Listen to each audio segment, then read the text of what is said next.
Мұқағали атамыз бен Фариза апамыздың арасында романтика болғаны рас па? Араларында сезім болды ма? Дәл осындай бір кейбір адамдардың ойларында ой бар, кейбір адамдардың арасында осындай сөз бар. Бұны шын ба, жалған ба екенін қазір анықтай алмаймыз. Бастамас бұрын міндетті түрде арнадан тіркеліп кетіңіздер, лайк басып кетіңіздер, комментарийға өздеріңіздің адекватты тұрғыда ойларыңызды жазып кетіңіздер. Ендеше бастайық. Ең алдымен бұны анықтау үшін Фариза апамыздың хронологиясына тоқталайық. Ол да ақын, Мұқағали да ақын.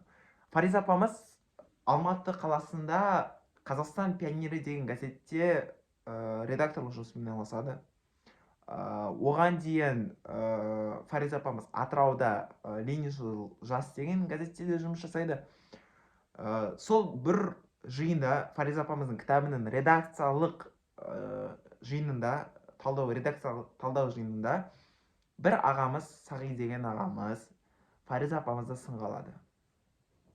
Енді оның еңбегін деген сияқты, өзін деген сияқты, оның осындай бір жігерлі өлеңдері жап-жас қызға тән емес деген сияқты әңгімелер айтылады. Фариза апамыз олайша айтқанда әйел адам, нәзік жанды адам.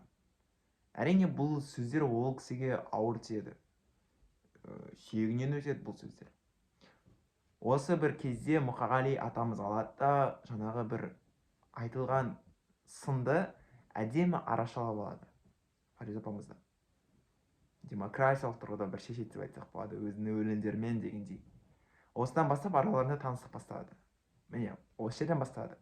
Бірақ та Фариза апамыз өзінің естеліктерінде айтады, біздің арамызда бір қатты айтарлықтай дүние болған жоқ. Мен тіпті Мұқағалимен осындай бір таныс болсам да, Мұқағалиге бір звондап, оның бір қалың көбірек сұрай қоймадым дейді. Бұдан да бір қызықты дерек айтайын, қызық бара жатыр, негізінде әңгіме. Бұдан да бір қызықты дерек, Фариза апамыз Мұқағалидың ақтық сапарында болмады. Дәл осы Мұқағалидың өлім саты таяр кезде бір апта бұрын уақыт алдын Фариза апамызды Бакуге шақырады. Жаңағындай қазақтың балаларына өзінің бір лекцияларын оқып дегендей, сабақтарын беріп дегендей, сондай бір мақсатта шақырып алады. Ал өлім дейтін, бұл ажал дейтін аяқ астынан келе салатын дүние. Осындай бір Фариза апамыз Бакуде жүрген кезде Мұқағалиге өлім саты таяп қалады.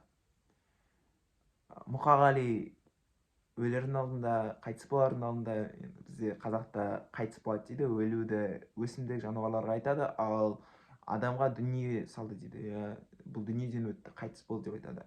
Мұқағали атамыз қайтыс болғанда, қайтыс болардың алдында Фариза апамызға Фариза ақын, Фариза қыз деген өлең шумақтарын жазып береді.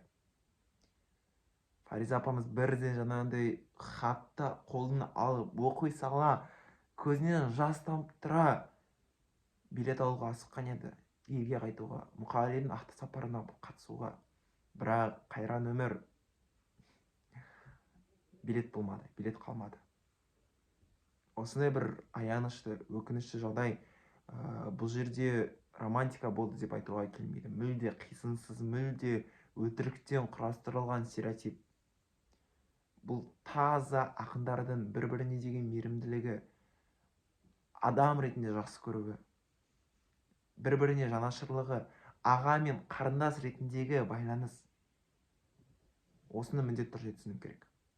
Бүгін 9 ақпан, Мұқағали атамыздың дүниеге келген күні. Осы күні ақиқи ақын, қазақтың ұлы ақыны дүниеге келген болатын. Ал міне керемет, осындай бір жағдай. Құрметті достар, видеоны лайк басып кетіңіздер, видеоны таратып кетіңіздер. Сіздермен болған қазақ профессор. Келесі видеоларда